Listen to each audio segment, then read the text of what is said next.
আর সিউড়িতে অশান্তির ঘটনায় গ্রেফতার যুব তৃণমূল নেতা বাবু আনসারি সহ 20 জন। ধৃতদের মধ্যে 13 জন মহিলা, 7 জন পুরুষ। অভিযুক্তদের থেকে 3টি আগ্নেয়াস্ত্র, কয়েকটা বাইক উদ্ধার হয়েছে, জেলার পুলিশ সুপার অমনদীপ জানিয়েছে। প্রসেনজিৎ মালাকার আমাদের প্রতিনিধি রয়েছেন আমাদের সঙ্গে। প্রসেনজিৎ, এর আগেই আমরা দেখেছি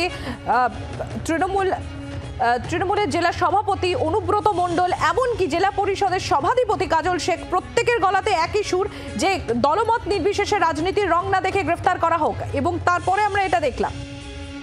দেখো, একেবারেই তাই। এবং ঘটনার পর থেকে তুমি জানো যে আমরা বলেছিলাম আগেই, পুলিশের তরফ থেকে ঘটনাস্থল থেকে 4 জনকে গ্রেফতার করা হয়েছিল, পরবর্তীতে আরো বেশ কয়েকজনকে আটক করা হয়েছিল।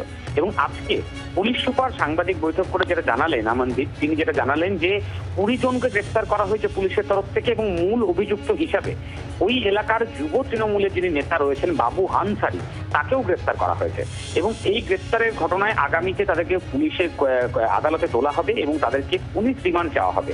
এবং এই পুলিশ রিমান্ড চাওয়ার একটাই কারণ, পুলিশের যেটা বক্তব্য, পুলিশ সুপারের যেটা দাবি, যে তাদেরকে জিজ্ঞাসাবাদ করে এই ঘটনার আসল উৎস কি কারণে এই ঘটনা ঘটেছে, এবং বারবার আগেও এই ঘটনা ঘটেছে বলে তিনি দাবি করেছেন। তাহলে সেক্ষেত্রে দাঁড়িয়ে এই উত্তপ্ত বারবার কেন হয়ে উঠছে, এই বিষয়গুলো তদন্ত করা তাদের স্বার্থ, সেই কারণেই তাদেরকে পুলিশ রিমান্ড চাওয়া হবে, এমনটা তিনি দাবি করেছেন।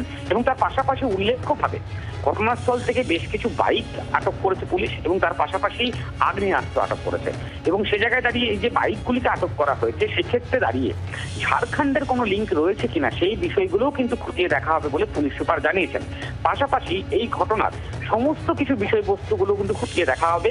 এবং যে তুমি ছবি দেখেছো, অর্থাৎ একেবারে সিউড়ি থানার আইসি সঞ্জয় বন্দ্যোপাধ্যায়কে যেভাবে কলারে ধরে টানা হেঁচড়া করা হয়েছে, এই মামলাতেও পুলিশ কিন্তু শতপ্রণোদিত একটি মামলা শুরু করেছে, এমনটাই কিন্তু পুলিশ সুপার জানিয়েছেন। ফলে সব দিক থেকে তুমি বুঝতে পারছো।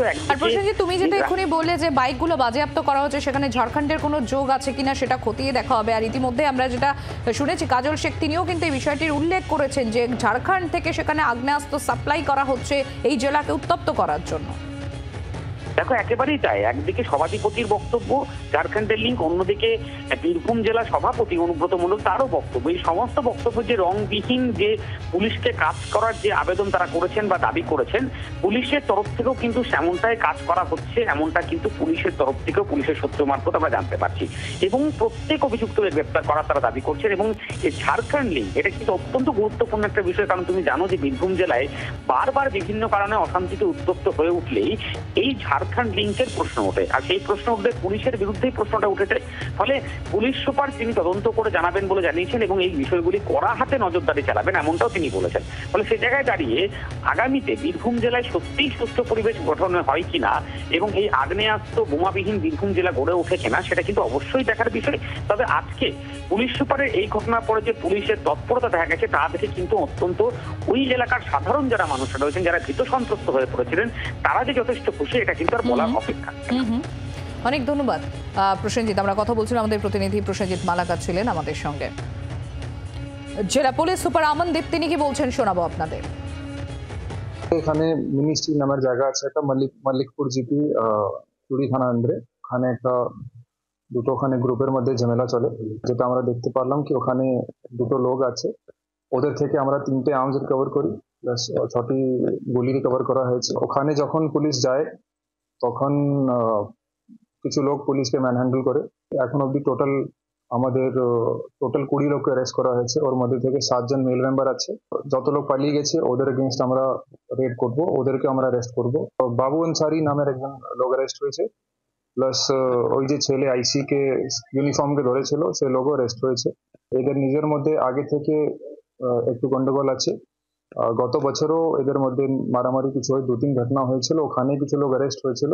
যে ছেলে আজকে আইসি ইউনিফর্ম ধরেছে, ও ছেলে এর আগে অ্যারেস্ট হয়েছে, কিন্তু তারপরে ও বেলে ছিল, বাইরে ছিল। পুলিশের পক্ষ থেকে সোমোটো, যেখানে পুলিশকে ম্যানহ্যান্ডেল করা হয়েছে, ওটাতে একটা সোমোটো কেস স্টার্ট হচ্ছে। পর থেকে যত লোককে পেয়েছি ধরেছি, এখন যত লোক অ্যারেস্ট হয়েছে ওদেরকে আমরা পিসিতে নেব। কি কারণ ছিল যেটার জন্য আজকে ঘটনা স্টার্ট হলো, বা আর্মস কোথায় থেকে ওরা এনেছিল, এসব আমরা কাস্টাডিতে নিয়ে তারপরে আপনাদেরকে ইনফরমেশন শেয়ার করে দিতে পারবো। বাংলার আওয়াজ, বাঙালির আবেগ, জি 24 ঘন্টা।